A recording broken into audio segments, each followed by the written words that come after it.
All right. So, we always appreciate it when you guys send in all this material for us to dig through. And, Hmm. this time is no exception. Yeah, you guys have been really busy. You sent us notes, articles, even some, like personal anecdotes and Hmm. stories tucked in there. And Yeah, and it's all really fascinating it stuff. is. So today we're going to try to like dive deep into this thing that really, it kind of connects us all. Yeah.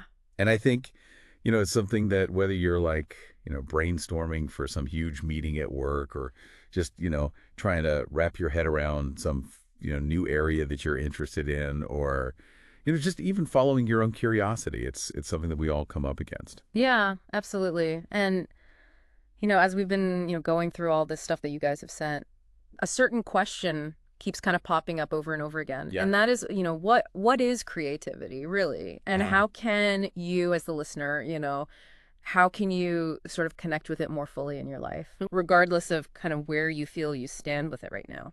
Yeah, and I think what's becoming clear from these materials is that, creativity, it's not just about artistic pursuits in like the classic sense. Like these Right. sources are talking about like, the courage to kind of put yourself out there and this sense of Mhm. wonder and like giving yourself permission to explore things. Hmm. And then persistence, when you run into challenges and trusting your gut. And even like, I don't know, there's this like almost magical element of inspiration that keeps coming up. Oh, yeah, for sure. It's like a much bigger picture than just, painting or writing a song or whatever. It really is. And I think one of the most interesting ideas that we keep seeing is this idea of creativity as like the relationship between a person Hmm. and the mysteries of inspiration. Right. And so it's not just this like talent that some people have and others don't. It's Mhm. like an active dynamic connection that's available to everyone. Yeah, and to make this kind of concrete, let's look at the story of this poet named Jack Gilbert. Okay. And his name might not be instantly recognizable, and I think that's partly by his own design. But Okay. he was incredibly talented. His first book won this big award. It was nominated for a Pulitzer, Wow. and he was just like captivating the literary world. He was the real deal, Yeah. insightful, charismatic. He even like had this magnetism that led to him being featured in like Vogue magazine. Wow. Okay. So He could easily become like, massive literary figure. so what happened? Well, so this is where things get really interesting. Yeah. Instead of like, riding that waves of early success, he kind of deliberately stepped away from the limelight.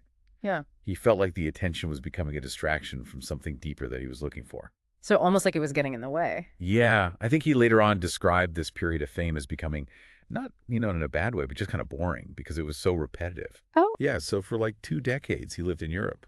He even lived in a shepherd's hut in Greece for a while. wow. Really immersing himself in a different way of life, just observing, reflecting, and, it makes you wonder, like, what was he really prioritizing? Right. Was it? Like maybe a richer inner life was more important to him than like external recognition and success. Yeah, that's really interesting. Yeah, and then years later, like almost unbelievably, he comes back to America and ends up teaching creative writing. Oh, wow. And this is like a total coincidence, but he ends up teaching at the same university where I later on taught. No way. I know I even found some of his old books in what I think used to be his office. Wow, that's so cool. It was wild. And Yeah. reading his poems, it felt like I was like connecting with him across time. Yeah. He wrote this amazing line. It's like, we must risk delight. We must have the stubbornness to accept our gladness in the ruthless furnace of this world. Like it Wow. just stays with you. Yeah, it's beautiful and it's so powerful. It is. And his students, Mhm. they talk about him like he was this like remarkable guy, just operating from this place of like deep curiosity. Hmm. And he really encouraged them to cultivate that same sense of wonder in themselves. Yeah. He wasn't just like teaching the technical stuff about writing. Yeah. He was exploring like the fundamental why behind Yeah. it. Right, like why do it at all? Exactly. Like that drive towards joy, that stubborn gladness, like he called it. Hmm. He was basically encouraging them to live creatively Mm. as a form of resilience, Yeah. like against all the tough stuff that life throws at you. I love that. Yeah. And so I think a big takeaway from Gilbert's story is that, sometimes nurturing your creativity means making a choice to prioritize that inner experience Hmm. and being willing to step off the beaten path. Mm. you know? Yeah, to really follow what feels right for you. Yeah, and it makes me think about this idea of having the courage to listen to your inner voice, you know? Mm-hmm. And there's this really moving story about one of his students, this young woman who was really shy about her writing. Okay. And after class one day, Gilbert goes up to her and he praises her work specifically. Okay. And then he asks her this really profound question. He says, "What do you really want to do with your life?" Wow. And she kind of hesitates. And then she admits that maybe, just maybe, she wants to be a writer. Okay.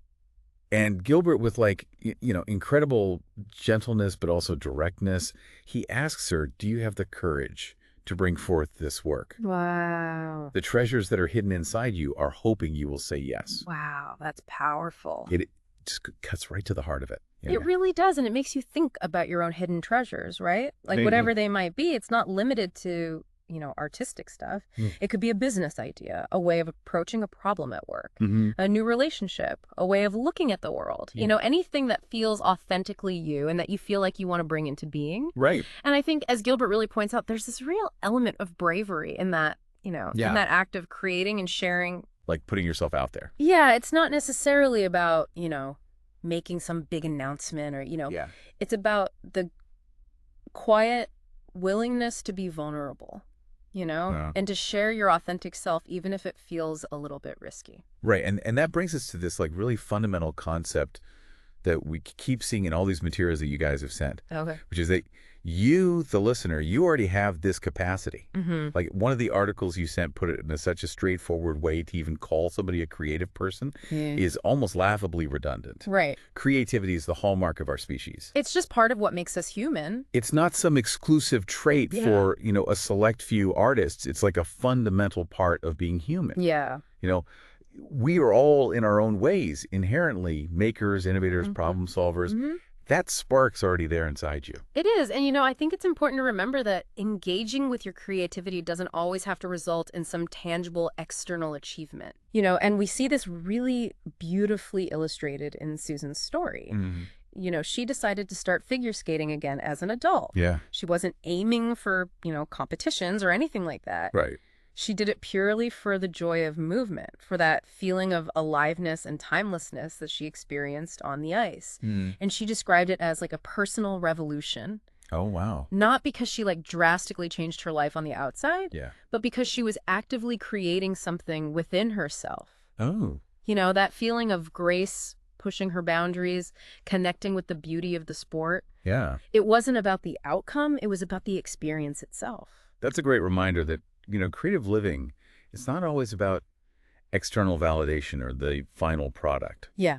It's often about that internal connection, that spark of engagement with something that means something to you. Mm-hmm. It's about giving yourself permission to explore, Yeah. to follow your curiosity, even if it seems unconventional or if it's just for you. Yeah. And it's about having the courage, like Gilbert said, Mm-hmm. to say yes to those hidden treasures that are within you, Yeah. Regardless of what other people think, Yeah. or whether it's going to lead to fame and fortune. Exactly. And, as you go about your day, it might be helpful to kind of think about the interplay between two aspects of creativity that your sources talk about. Okay. On the one hand, there's that disciplined, consistent effort, Right. like the farmer-like approach, where Yeah. you're showing up, you're practicing, you're putting in the work, even when you're not feeling inspired. Right. And then on the other hand, there are these moments of insight that seem to come out of nowhere, Yeah. like almost like fairy dust. Those moments when ideas just flow and connections just appear. Right. Yeah. And, it seems like a crucial part of the process is to stay engaged, Okay. to keep nurturing that soil through consistent effort, Yeah. Yeah. trusting that those magical moments are possible, even if they don't show up exactly when you want them to. Mm. And whether you feel like you're divinely inspired or you're just putting in the work, Right. the very act of engaging with your creative potential in any form Yeah. is in itself a remarkable and valuable thing. It is. It really is. And, I think drawing from the very last words of one of your sources, Mm-hmm. the most direct and encouraging thing we can leave you with is this. Okay. Please calm down now Okay. and get back to work, okay? Right. Because those treasures that are hidden inside you, Yeah. they are hoping you will say yes. So true. All right. Let's do it.